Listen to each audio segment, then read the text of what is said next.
Hello everyone, welcome to your channel Kalyan Shiksha Niketan. और बड़ी सुहाना मौसम है, ना ही ठंड ज्यादा है और ना ही गर्मी, और इस मौसम में बहुत अच्छा से पढ़ाई भी होगा। तो चलिए आज हम स्टार्ट करते हैं। आपका जो क्वेश्चन पेपर में 1 to 30 तो ऑब्जेक्टिव क्वेश्चन आता है, 1 to 30 ये तो ऑब्जेक्टिव क्वेश्चन आता है। उसके बाद 31 से 38 तक ये 2 मार्क्स का क्वेश्चन आता है, ठीक है ना। ये ऑब्जेक्टिव हो, ये 1 मार्क्स का, और 31 से और 30 क्वेश्चन नंबर 31 से 38 तक 2 मार्क्स का क्वेश्चन आता है।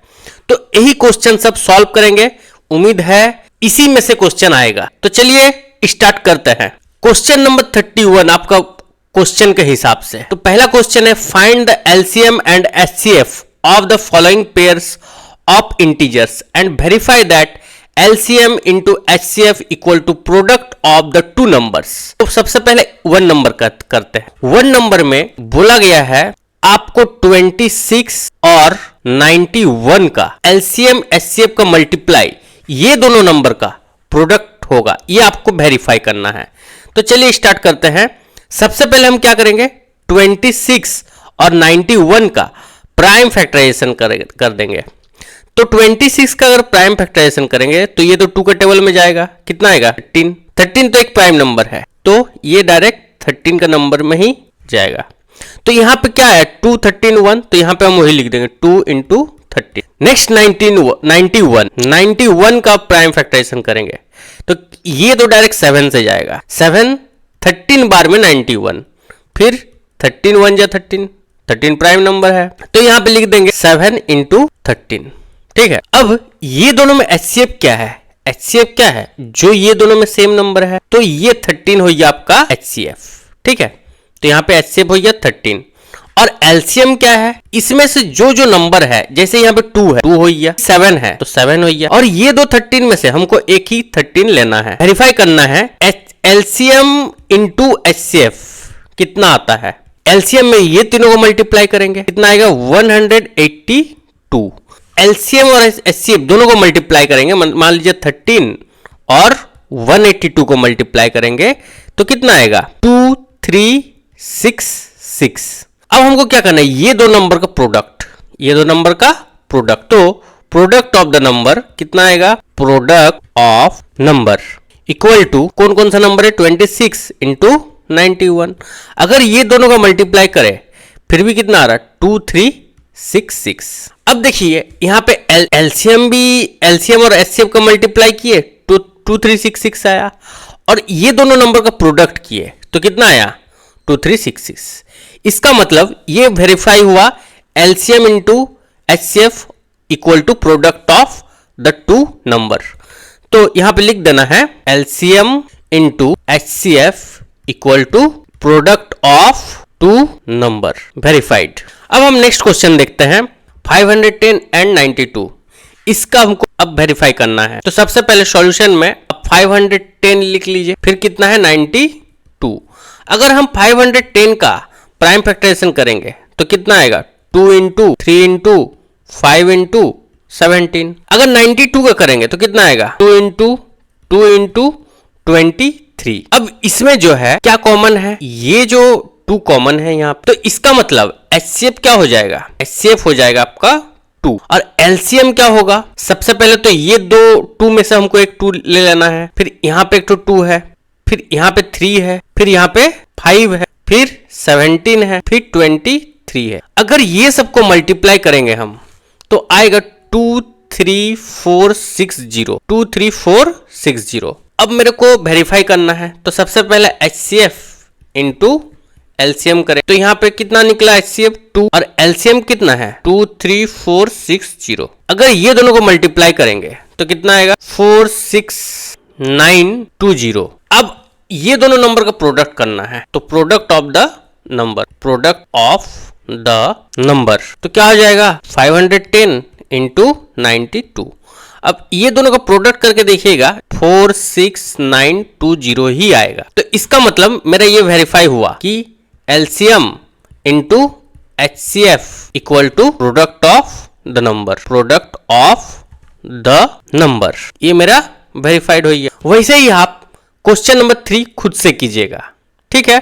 अब हम नेक्स्ट क्वेश्चन देखते हैं 31 में और क्या रह सकता है उसमें से। तो 31 में और एक क्वेश्चन रह सकता है, या तो ये रहेगा या तो ये रहेगा, ये दोनों में से ऐसे टाइप का एक क्वेश्चन रहेगा। तो गिवन द एचसीएफ, इसका एचसीएफ दिया हुआ है 306 मतलब 306 और 657 का एचसीएफ दिया हुआ है 9 और एलसीएम हमको निकालना है, एलसीएम निकालना है। तो कैसे बनेगा ये? फर्स्ट नंबर क्या है इसमें, हम ये क्वेश्चन कर रहे हैं ना, ये क्वेश्चन। तो फर्स्ट नंबर में यहाँ पे फर्स्ट नंबर इक्वल टू 306। अब सेकंड नंबर देखेंगे, सेकंड नंबर हो क्या हुआ 657। तो हमको फॉर्मूला पता है कि LCM into HCF, HCF equal to क्या होगा, product of the number. Verify किया था ना हम, प्रोडक्ट ऑफ नंबर। तो यहाँ पे एलसीएम और एचसीएफ, तो यहाँ पे मेरे को एलसीएम फाइंड करना है, तो इसको ऐसे रख देते हैं हम same to same as it is, into HCF कितना दिया हुआ है, एचसीएफ दिया हुआ है आपका 9, यहाँ पे एचसीएफ का जगह 9 लिखेंगे और product of the two number मतलब ये दोनों नंबर का प्रोडक्ट 306 इंटू 657। अब यहाँ पे ये मल्टीप्लाई का फॉर्म में है 9, हमको एलसीएम निकालना है ना, 9 मल्टीप्लाई का फॉर्म में है, तो इस साइड भेजेंगे, तो इस साइड आने से ये डिवाइड हो जाएगा, तो डिवाइड बाई 9 कर देंगे।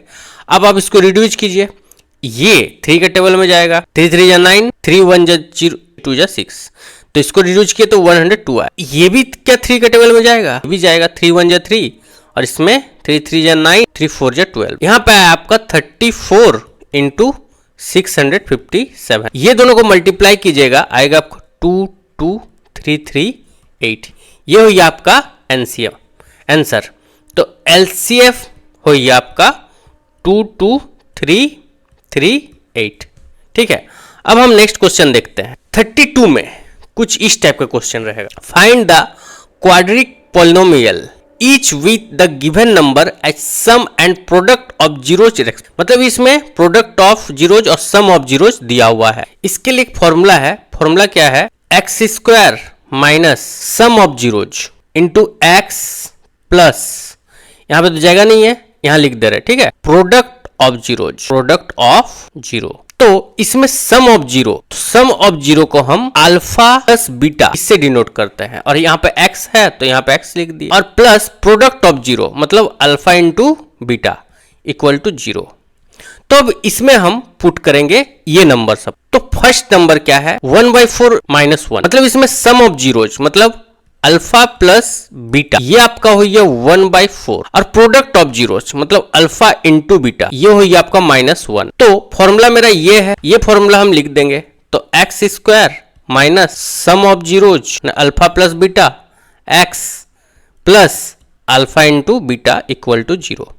अब आप वैल्यू पुट कर दीजिए, तो यहाँ पे x square as it is आ जाएगा, माइनस सम ऑफ जीरोज मैंने अल्फा प्लस बीटा क्या है 1/4, तो 1/4 x plus alpha into beta क्या है -1 है, तो यहाँ पे -1 हो जाएगा इक्वल टू 0। तो x square minus 1/4 x plus minus में -1 इक्वल टू 0। तो इसमें हम क्या करेंगे, एलसीएम ले लेंगे, क्या हो जाएगा 4x स्क्वायर माइनस यहाँ पे क्या हो जाएगा, अगर मान लीजिए हम एलसीएम 4 ले लिए तो यहाँ पे 4x स्क्वायर हो जाएगा, और 4 1 जा 4, यहाँ पे सिर्फ x रहेगा, माइनस यहाँ पे कुछ नहीं मैंने 1 है, तो इसमें क्या आ जाएगा 4 इक्वल टू 0। 4 को 0 के साथ मल्टीप्लाई करेंगे तो क्या इक्वेशन बनेगा, 4x square minus x minus 4 equal to 0।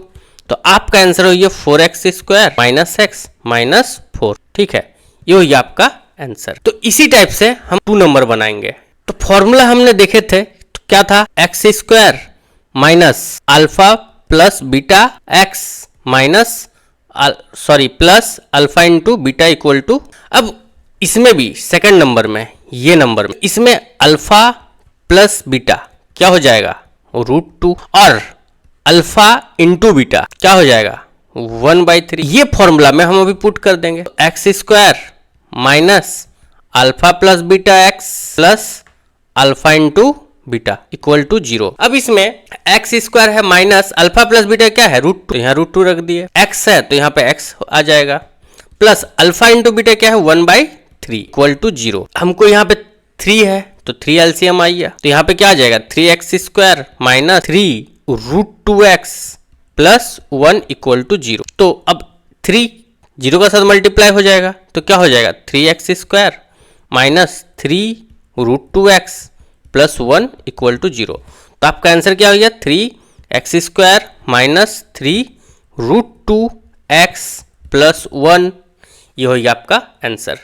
वैसे टाइप से हम क्वेश्चन नंबर 3 देखेंगे। क्वेश्चन नंबर 3 में तो क्वेश्चन नंबर 3 क्या है 0 रूट, तो इसका सॉल्यूशन में हमको यहाँ पे अल्फा प्लस बीटा क्या है 0 है, और अल्फा इंटू बीटा क्या है अल्फा इंटू बीटा √5 है। तो ये फॉर्मूला में हम पुट कर देंगे x² minus alpha plus beta x plus alpha into beta equal to 0। तो x² तो वैसे ही रहेगा माइनस अल्फा प्लस बीटा क्या है 0 है, तो यहाँ पे 0 आ जाएगा, माने ये पूरा टर्म 0 हो जाएगा। 0 को हम लिख भी सकते हैं, नहीं भी लिख सकते, फिलहाल समझने के लिए लिख लेते हैं 0 into x plus alpha plus beta क्या है अल्फा इंटू बीटा क्या है √5 इक्वल टू 0।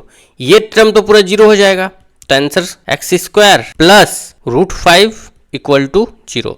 तो x² प्लस √5 हो गया आपका आंसर। वैसे ही आप 4 नंबर बना लीजिएगा। 4 नंबर बड़ी आसान है। 4 नंबर में आपका क्या आंसर आ जाएगा x² minus x plus 1 equal to 0। 5 number देखते हैं। 5 का सॉल्यूशन में ये है 5 नंबर आपका, तो इसमें अल्फा प्लस बीटा -1/4 और अल्फा इंटू बीटा क्या हो जाएगा 1/4। फॉर्मूला में हम पुट करते हैं, तो फॉर्मूला क्या है x² minus alpha plus beta x plus alpha into beta equal to 0। इसमें x² क्या है x² ऐसे ही होगा।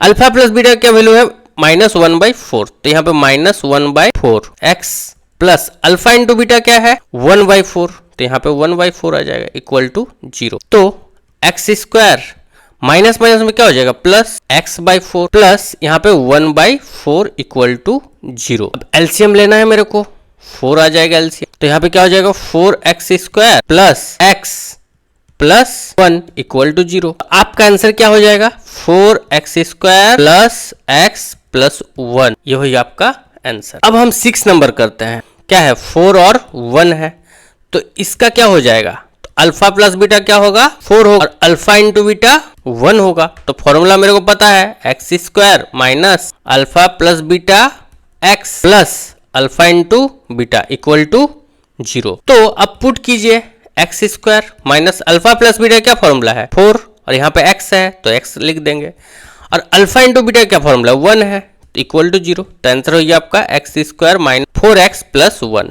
ये हो गया आपका आंसर। ये हो गया 32 नंबर, मैंने क्वेश्चन पेपर में आपका 32 रहेगा। 32 नंबर में ये ऐसा टाइप का क्वेश्चन रहेगा, इसमें से कोई भी एक ठो आपका 2 नंबर में दे सकता है। अब हम नेक्स्ट क्वेश्चन देखते हैं। नेक्स्ट नंबर क्या है form the pair of linear equation for the following problems and find their solution bye substitution method. Substitution method में इसको हमको सॉल्यूशन करना, तो ये 2 बहुत ही इंपॉर्टेंट है, ये 2 में से एक तो रहेगा। सबसे फर्स्ट नंबर क्वेश्चन सॉल्यूशन देखते हैं। यहाँ पे देखिए the difference between 2 number is 26 and 1 number is 3 times the other, find them. तो बोल रहे 2 नंबर है, वो नंबर मेरे को पता नहीं है क्या है, लेकिन इतना पता है कि उन लोगों का डिफरेंट जो है 26 है, और जो पहला नंबर है वो 3 गुना है दूसरा नंबर से। तो यहाँ पे आपको मानना पड़ेगा let first number is x और सेकंड नंबर इक्वल टू हम उसको y मान लिए। तो अकॉर्डिंग टू क्वेश्चन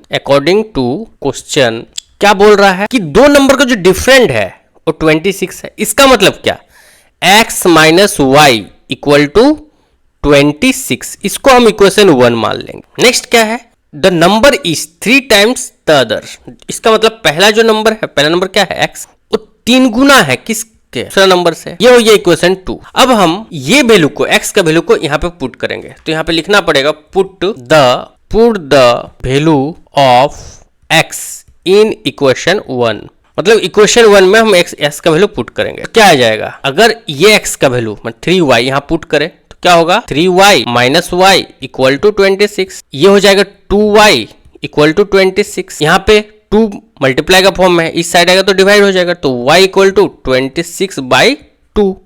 तो अगर इसको हम डिवाइड करेंगे तो आएगा 13। मतलब मेरे को यहाँ पे करते हैं y का वैल्यू मिल गया 13।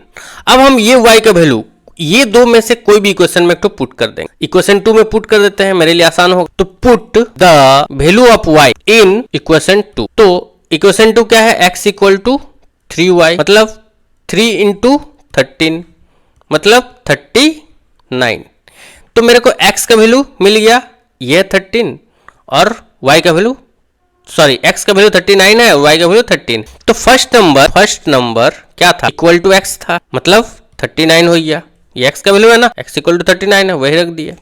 और जो सेकंड नंबर क्या था, y था, y का वैल्यू क्या है 13। ये हो गया आपका आंसर। अब हम ये सेकंड नंबर देखते हैं, ठीक है। सेकंड नंबर क्या है, the larger of two supplementary angles exits the smaller by 18 degree, find them. तो सॉल्यूशन में क्वेश्चन पहले समझ लेते हैं।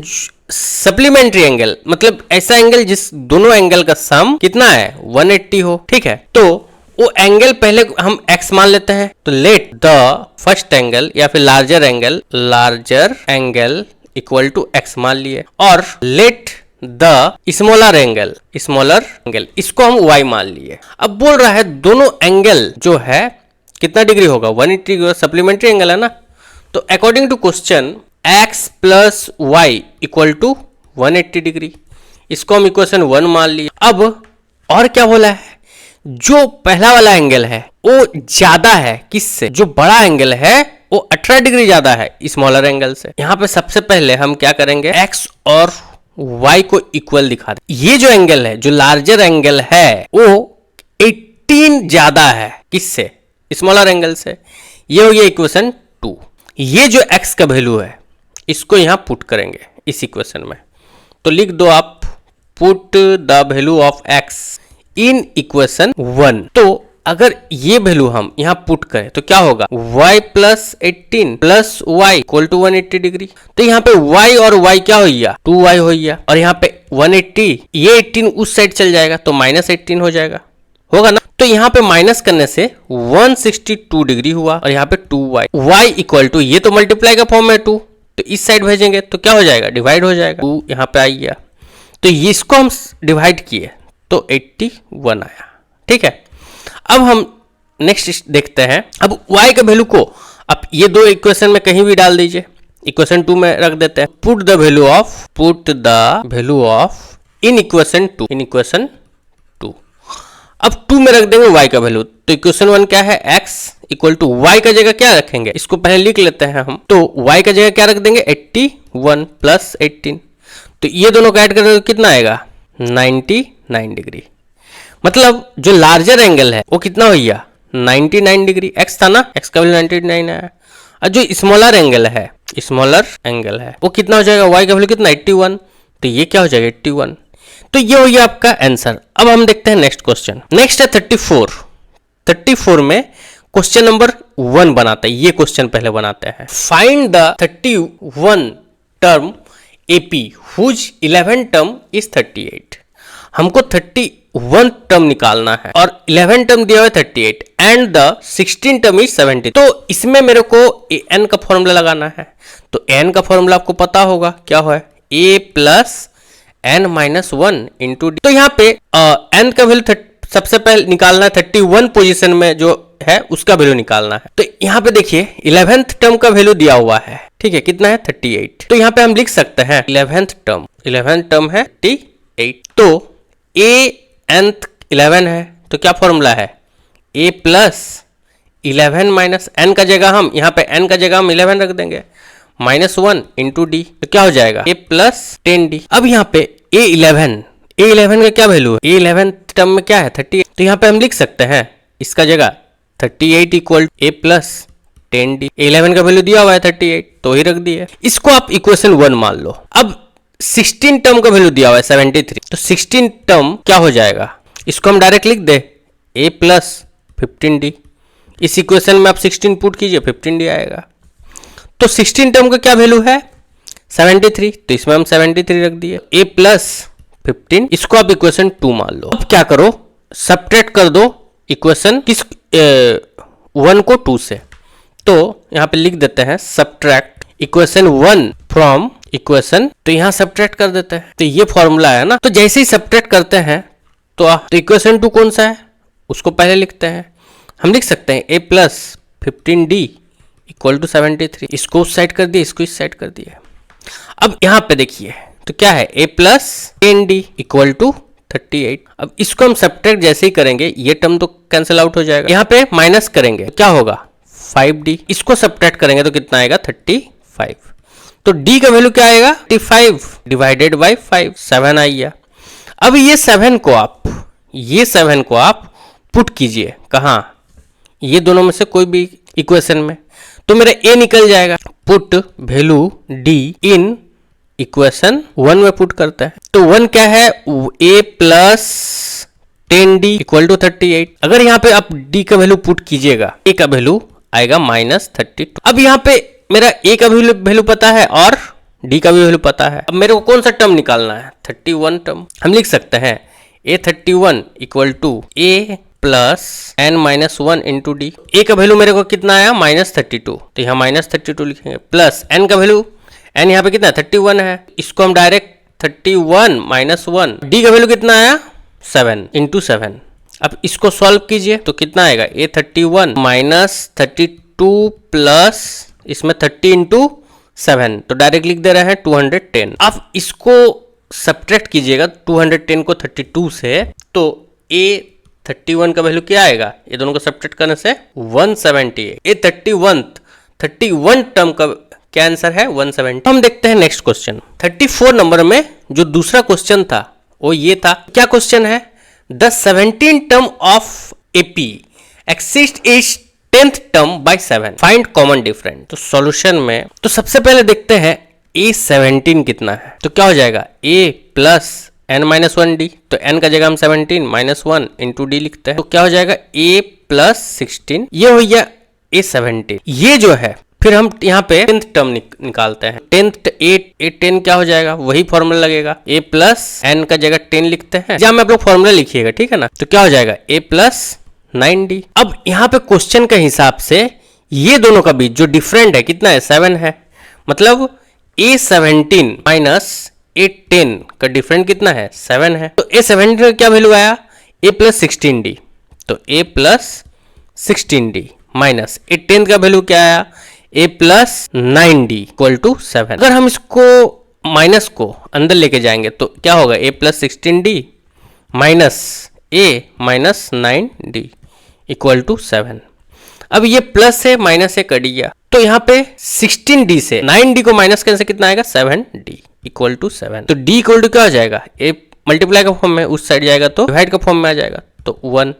मतलब ये दोनों का बीच कॉमन डिफरेंट, इसमें डिफरेंट जो है क्या है 1 है, तो d इक्वल टू 1, ये होगा आपका आंसर। अब हम देखते हैं नेक्स्ट क्वेश्चन। नेक्स्ट क्वेश्चन में find the value of y for which the distance between the point p2 -3 and q 10th y is unit 10। देखिए यहाँ पे क्या बोलना क्वेश्चन चाह रहा है, एक लाइन है, इधर p है और यहाँ q है, p पॉइंट जो कि है 2 और -3 और q पॉइंट जो है 10 है और y, ये दोनों का बीच 10 यूनिट जो है वो डिस्टेंस है, तो हमको y का वैल्यू फाइंड करना है। तो हमको डिस्टेंस फॉर्मूला पता है, सबसे पहले यहाँ पे सॉल्यूशन में हम लिख लेते हैं, ये एक नंबर का है, ठीक है ना, ये नंबर का है, तो यहाँ पे x1 2 है, y1 जो है -3 है, वैसे ही x2 जो है 10 है और y2 जो है वो y ही equal to root over x² minus x1 का whole square plus y1 minus y2 minus y1 का होल स्क्वायर। यहाँ पे x2 का क्या वैल्यू है 10 माइनस x1 का 2 है, इसका होल स्क्वायर प्लस यहाँ पे y2 का क्या वैल्यू है y है, माइनस y1 का क्या वैल्यू है -3 है, तो माइनस माइनस में आप प्लस लिख सकते हैं +3, क्योंकि यहाँ माइनस है तो माइनस माइनस में प्लस हो जाएगा, तो स्क्वायर, ठीक है। इसको अगर हम सॉल्व करेंगे आएगा आपका 8 का स्क्वायर, प्लस इसको सॉल्व करेंगे तो ये तो a प्लस b का होल स्क्वायर का फॉर्मूला में जाएगा, a square plus B square 2 into y. अगर हम इसको सॉल्व किए तो ये कितना आएगा 64, ये वाई स्क्वायर ही रहे, 3 का स्क्वायर मतलब 9 प्लस 3 2 जा 6y। अब इसको आप सॉल्व करो तो 64 और 9 को ऐड कर देंगे plus y square plus 6y, यहाँ पे 10 है सब में, ठीक है ना। अब यहाँ पे डिस्टेंस 10 है ना, अब क्या करेंगे हम स्क्वायरिंग बोथ साइड करेंगे, स्क्वायरिंग बोथ साइड। अगर हम दोनों साइड को स्क्वायर करें क्या आएगा, यहाँ पे करते हैं, ये तो 10 का स्क्वायर, यहाँ पे हो जाएगा 10 का square equal to root over 73 plus y का स्क्वायर प्लस 6y, इसका भी स्क्वायर करें तो ये मेरा 100 हो जाएगा, और ये 73 plus y square plus 6y लिख सकते हैं। वाई स्क्वायर प्लस 6y 100 को उधर ले जाएंगे तो क्या आ जाएगा, माइनस 100 और 73 प्लस, तो प्लस माइनस में माइनस होगा, मैंने इसको दोनों को हम माइनस करेंगे तो कितना आएगा, -27 इक्वल टू 0। अब देखो यहाँ पे हमको फैक्टराइजेशन मेथड का अप्लाई करना है। 27 जो है उसका फैक्टर क्या क्या है, इसको हम प्राइम फैक्टर में तोड़ते हैं। 3 9 जे 27, मतलब अब हम क्या करेंगे, यहाँ पे वाई स्क्वायर प्लस 6 का जगह 9 minus 3y minus 27 equal to 0, ये चीज समझ में आया ना। अब यहाँ पे y square plus 9y minus 3y minus 27 equal to 0। अब देखिए ये दोनों में क्या कॉमन है, y है, और यहाँ पे क्या आ जाएगा y, और यहाँ पे प्लस 9 है, ये दोनों में -3 कॉमन है, और क्या बचा y प्लस 9 टू 0, ये दोनों सेम है मेरा, तो हम कॉमन ले लेते हैं y प्लस 9। अब क्या बचेगा, y माइनस 3 इक्वल टू 0, तो y का वैल्यू आपका हो जाएगा -9 और y का वैल्यू हो जाएगा +3। इसमें हम -9 भी रख सकते हैं और +3 भी रख सकते हैं। ये हो गया इसका आंसर। अब हम नेक्स्ट क्वेश्चन देखते हैं। इस क्वेश्चन में ये हो गया आपका x1 और ये हो गया y1 और ये हो गया x2 और ये हो गया y2। तो क्वेश्चन समझ लेते हैं। तो सबसे पहले यहाँ पे एक पॉइंट है, ठीक है, ये पॉइंट जो एक डिस्टेंस है, यहाँ पे मान लीजिए एक पॉइंट है, उसको हम a लिख देते हैं, ये 3 6 है, और इस पॉइंट से दूसरा लाइन का जो डिस्टेंस है ये दोनों इक्वल है, इक्वल डिस्टेंस पे है। यहाँ पे x का वैल्यू जो है आपका -3 और 4 है, और इस पॉइंट को हम x y मान लेते हैं, p मान लेते हैं, ठीक, p मान लिए। तो p पॉइंट को हम x y मान लिए, यहाँ पे a का वैल्यू 3 और 6 है और यहाँ पे -3 4 है, तो वही डिस्टेंस फॉर्मूला पुट करेंगे हम। तो सबसे पहले हम p a का डिस्टेंस निकालते हैं। क्या हो जाएगा फॉर्मूला, वही x2 माइनस x1 का square plus y2 minus y1 का स्क्वायर। देखिए मैं उतना डिटेल्स में नहीं बता रहा हूँ, क्योंकि जल्दी जल्दी वीडियो को खत्म करना है और आप लोग को भी समझाना है, ठीक है। तो क्योंकि आप लोग ये सब मैथ कर चुके हैं, हम बस प्रैक्टिस करवा दे रहे हैं, और ये सब बहुत आएगा ही आएगा, इंपॉर्टेंट एकदम, ठीक है ना। तो यहाँ पे x2 का क्या वैल्यू है, 3 है, और x1 यहाँ पे x है, तो यहाँ पे x लिख दिया, इसका स्क्वायर प्लस y2 का क्या वैल्यू है, 6 है, और y1 का y ही है। पहले ये पॉइंट लिए, ये लाइन, ठीक है ना, ये लाइन लिए हम। अब इसको सॉल्व कीजिए, क्या हो जाएगा, ये तो a माइनस बी का होल स्क्वायर में जाएगा, ठीक है। तो क्या फॉर्मूला है, a स्क्वायर, तो हम डायरेक्ट लिख रहे हैं 9 plus x square minus 6x, ठीक है, इसका आइए a square plus B square minus 2ab। अब इसका क्या जाएगा, 36 plus y square minus 6 to 12y, इसको हम इक्वेशन 1 मान लेते हैं। अब हम PA का डिस्टेंस निकालेंगे इन पॉइंट PA, फॉर्मूला वही है, तो डायरेक्ट हम वैल्यू पुट कर रहे हैं, तो -3 माइनस x का स्क्वायर प्लस 4 माइनस y का स्क्वायर। तो यहाँ पे देखिए a माइनस बी का होल स्क्वायर में फॉर्मूला के हिसाब से यहाँ पे क्या हो जाएगा, a square 9 plus x square plus 6x plus 16, 4 का स्क्वायर 16 और प्लस y का स्क्वायर माइनस 8y। अब यहाँ पे इसको सॉल्व करेंगे तो 9 और 16 को ऐड कर देंगे तो कितना आएगा, 25। तो इसको हम ऐसा लिख सकते हैं, एक्स स्क्वायर लिख देते हैं, फिर वाई स्क्वायर लिख देते हैं, ये दोनों हो गया। अब यहाँ पे ये 6x को लिख देते हैं, इसको 16 और 9 को ऐड करते हैं, कितना आएगा, 25 माइनस 8y, इसको हम इक्वेशन 2 मान लेते हैं। अब देखिए ये दोनों इक्वल डिस्टेंस है, मतलब इसका इक्वल इसको रख सकते हैं हम। अकॉर्डिंग टू क्वेश्चन गिवन है PA इक्वल टू PB, इसका मतलब हम इस जगह इसको मिटा देते हैं, ठीक है ना, नहीं तो इस जगह हम बना देते। इक्वल है तो हम ऐसा लिख सकते हैं, root over equal to root over x square plus y square plus 6x minus 8y plus 25। अब देखिए ये रूट कट गया, यहाँ पे आपका x और x भी कट जाएगा, एक्स स्क्वायर फिर वाई स्क्वायर भी कट जाएगा। अब क्या बचेगा, इधर आपका बच्चा 45, ये नंबर को 25 को उस साइड ले जाता है, -20 इक्वल टू यहाँ क्या बचा 6, इसको उस साइड ले जाता है, -6x है, उस साइड जाएगा प्लस 6x हो जाएगा, -8y है यहाँ पे, प्लस 6x है, प्लस 12y है ना, 12y, इसको उस साइड लेके गया तो प्लस 12y हो गया। तो इसको माइनस किए तो 20 यहाँ पे सॉल्व करते हैं x x, ये हो जाएगा तो 12x होगा, और ये दोनों को सॉल्व करने से +4y। ठीक है, तो ये मेरा इक्वेशन हुआ। तो इसको हम ऐसे लिख सकते हैं 12x + 4y = 20। ये देखिए सब 4 का टेबल से डिवाइड जाएगा, यहाँ पे सबको हम 4 से डिवाइड कर देंगे तो क्या बचेगा 3x + y। ये होगी आपका आंसर। तो ये रिलेशन है हम लोग का ये दोनों पॉइंट का बीच। ठीक है ना। अब हम नेक्स्ट क्वेश्चन देखते हैं। नेक्स्ट सॉल्यूशन में इन ट्रायंगल एबीसी, तो एक ट्रायंगल बना देते हैं। यहाँ पे ये हो गया राइट एंगल ट्रायंगल, तो ये इसका नाम ए और बी जो है राइट एंगल पे है, मतलब यहाँ पे बी रखते हैं, ये 90 डिग्री पे है, और यहाँ सी। ए बी 24 है, ये 24 सेंटीमीटर है, और बी सी जो है 7 सेंटीमीटर है। हमको निकालना है साइन ए कॉस ए। सबसे पहले हमको क्या निकालना पड़ेगा, ए सी निकालना पड़ेगा। तो बाय पाइथागोरस थ्योरम का हिसाब से हमको क्या पता है, ए सी का स्क्वायर = ए बी का स्क्वायर प्लस बी सी का स्क्वायर। तो यहाँ पे ए सी का वैल्यू हमको फाइंड आउट करना है। ए बी का वैल्यू दिया हुआ है 24 का होल स्क्वायर, और बी सी का वैल्यू कितना है 7 का। अगर हम 24 का स्क्वायर करें तो कितना आएगा 576, और यहाँ पे 49, तो ये आ जाएगा 625 ए सी का स्क्वायर में। अब यहाँ पे स्क्वायर हटा के हम यहाँ पे रूट डाल देते हैं 625। तो 625 किसका स्क्वायर है 25 का, 25 × 25 लिख देते हैं इसका जगह। तो ए सी का वैल्यू मेरा कितना आया 25, ये आया मेरे ए सी का वैल्यू 25। ठीक है। अब 1 नंबर में मेरे को क्या करने बोल रहा है, साइन ए और कॉस ए का वैल्यू निकालना है। देखिए ये एंगल ए है और इसका सीधा सीधी ये क्या होगा, ये हो गया परपेंडिकुलर। जो एंगल होता है उसका सीधा सीधी परपेंडिकुलर होता है। तो इस हिसाब से हमको पता है साइन ए, तो आपको पता है some people have curly brown hair और टर्न परमानेंटली ब्लैक। आप लोग शायद बद्री प्रसाद हर हर भोले कुछ इस टाइप से सीखे होंगे, लेकिन मैं ऐसे सीखा हूं सम पीपल हैव। जैसे यहाँ पे some people have curly brown hair turn permanently black. यहाँ पे साइन है तो साइन का बाद क्या PYH, तो यहाँ पे PYH लिख देंगे। तो अगर इसको इस एंगल को ए माने हैं हम, तो ये हो गया मेरा P परपेंडिकुलर, तो यहाँ पे 7 और H क्या हो जाएगा ये 25। अब वैसे ही cos A curly brown hair मतलब BYH, तो B क्या है यहाँ पे, ये है बेस AB, तो यहाँ पे AB कितना है 24 है, हाइपोटेन्यूस 25 है। ये मेरा पहला का आंसर हुआ।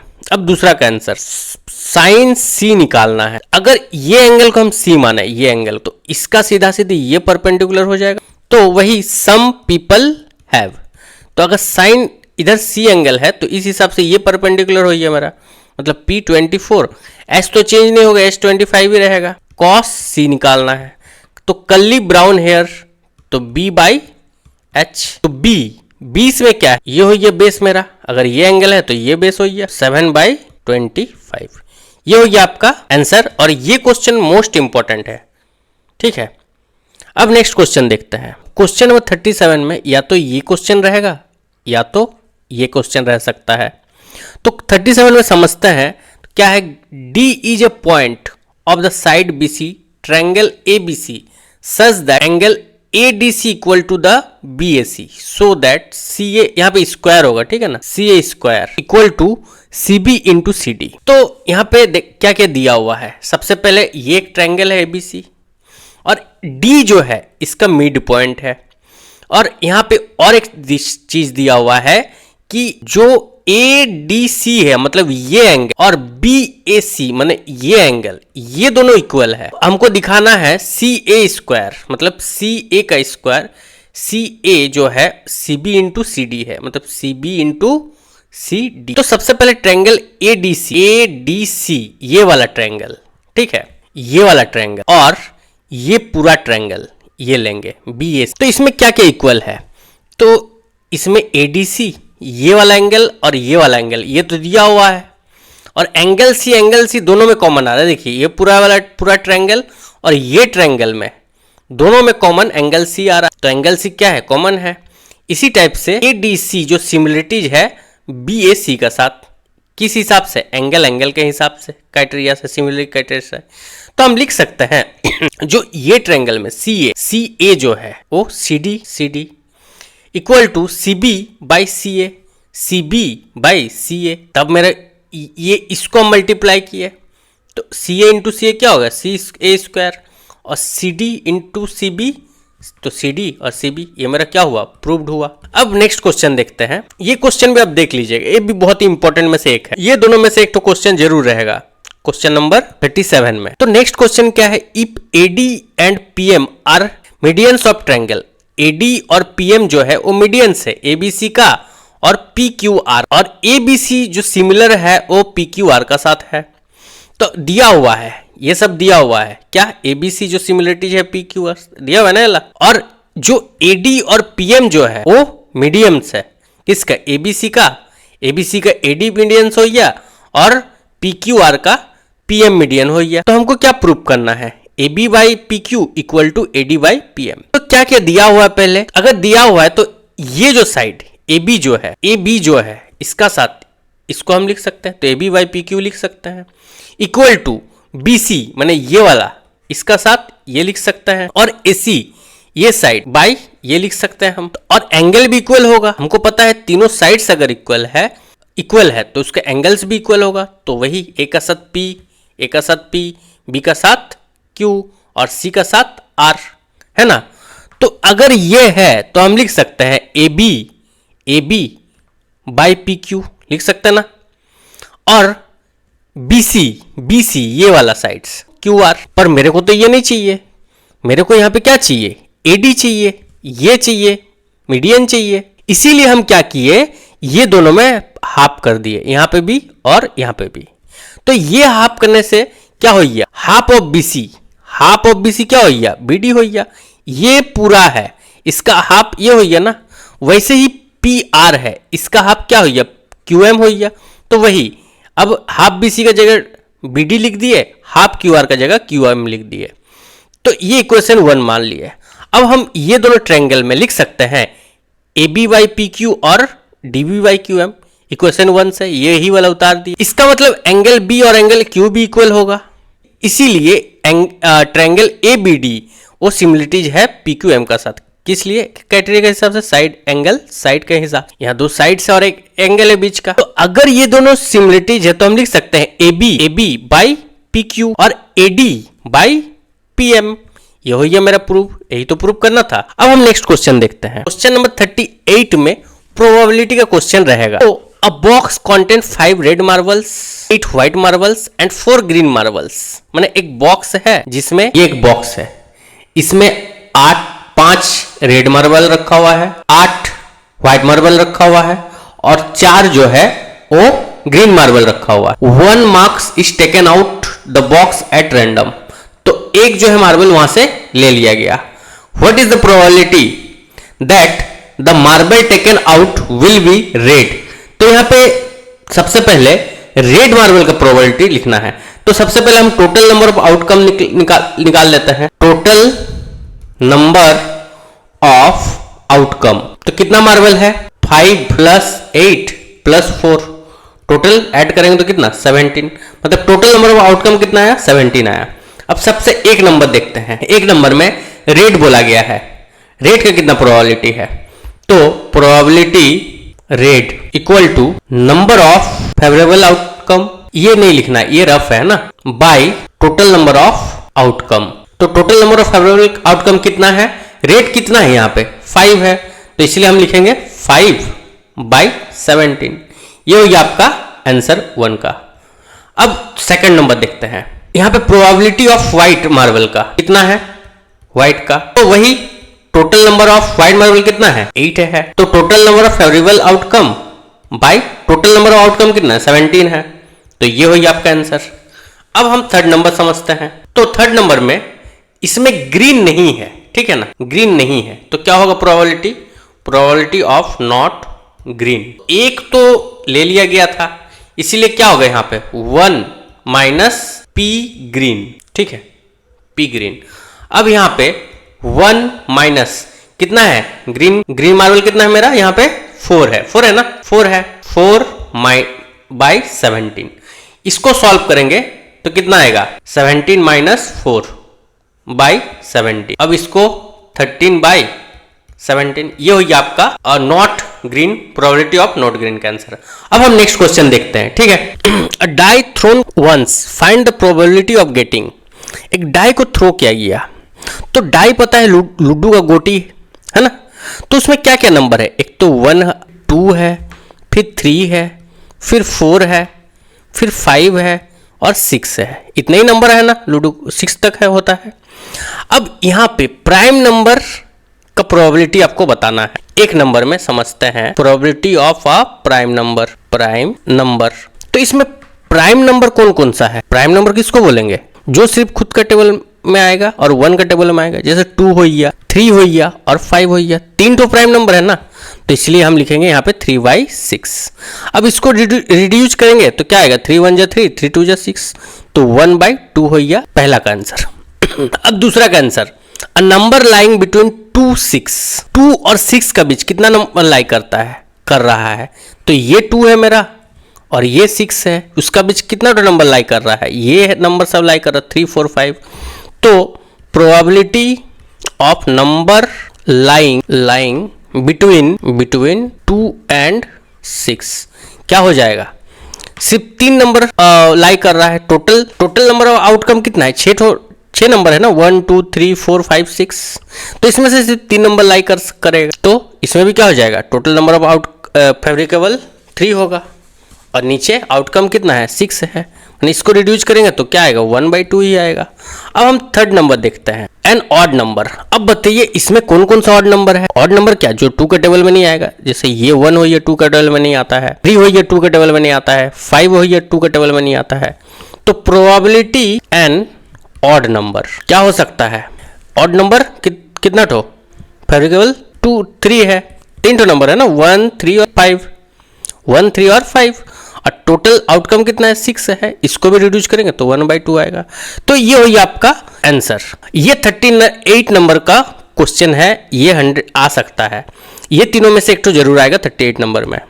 अब नेक्स्ट क्वेश्चन देखते हैं। 1 card draw from a well shifted deck of 52 cards, find the probability of getting. Cards खेले हो आप, उसमें देखना कि 52 कार्ड्स होता है, उसमें से 13 डायमंड होता है, ठीक है, फिर 13 हार्ट होता है, 13 क्लब होता है और 13 सेफर्ड होता है। यही होता ना। इसमें से 13 डायमंड में से तो किंग आ जाएगा, फिर क्वीन आ जाएगा, फिर जैक आ जाएगा, फिर ऐसे ही 10 9 ऐसे करके एकदम इक्का माने 1 तक आएगा। सब में ऐसे ही आता है, किंग क्वीन जैक, फिर 10 से लेके 1 तक। और एक चीज बता दे रहे, ये जो डायमंड कार्ड है ये रेड कलर का होता है। अब देखिएगा रेड हार्ट बना रहता है, देखो कभी ताश का पत्ता देख लेना, हार्ट ये भी रेड ही होता है।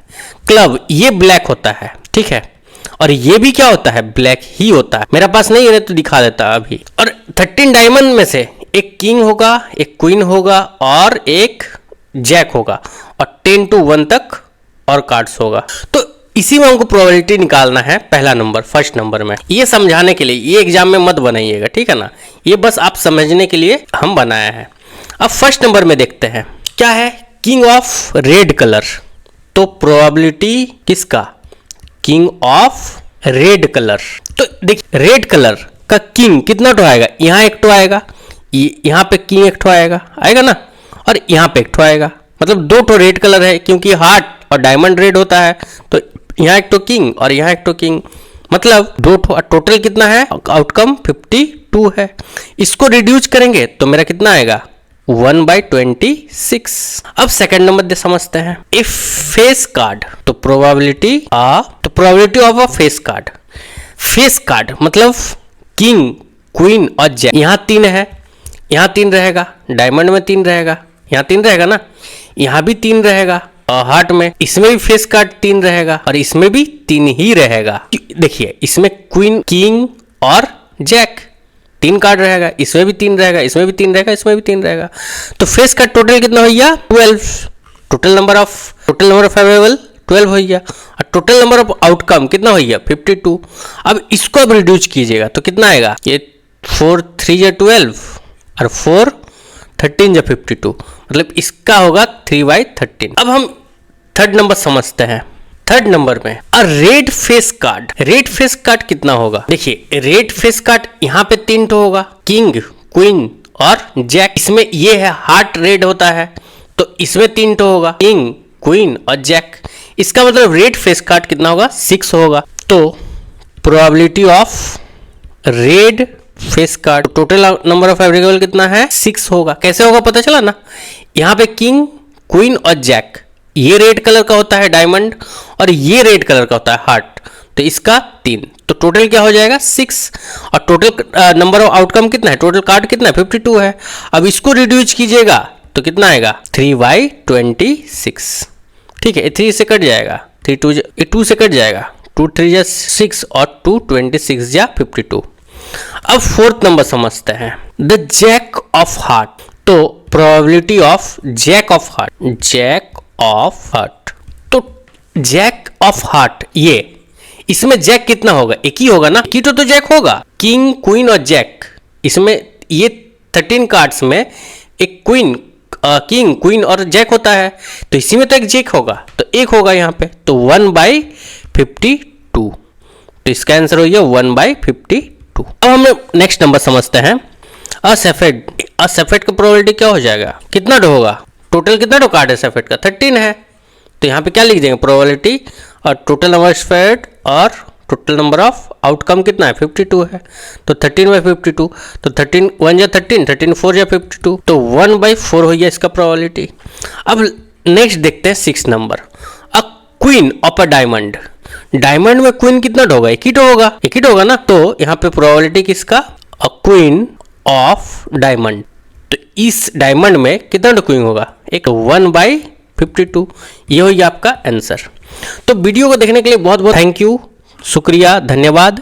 और आप ये क्वेश्चन सब एकदम हंड करके जाइए। यही क्वेश्चन में 2 नंबर का जो आपका क्वेश्चन पेपर में 31 से 38 तक रहेगा, 2 नंबर का यही सब क्वेश्चन रहेगा। तो thank you so much video देखने के लिए।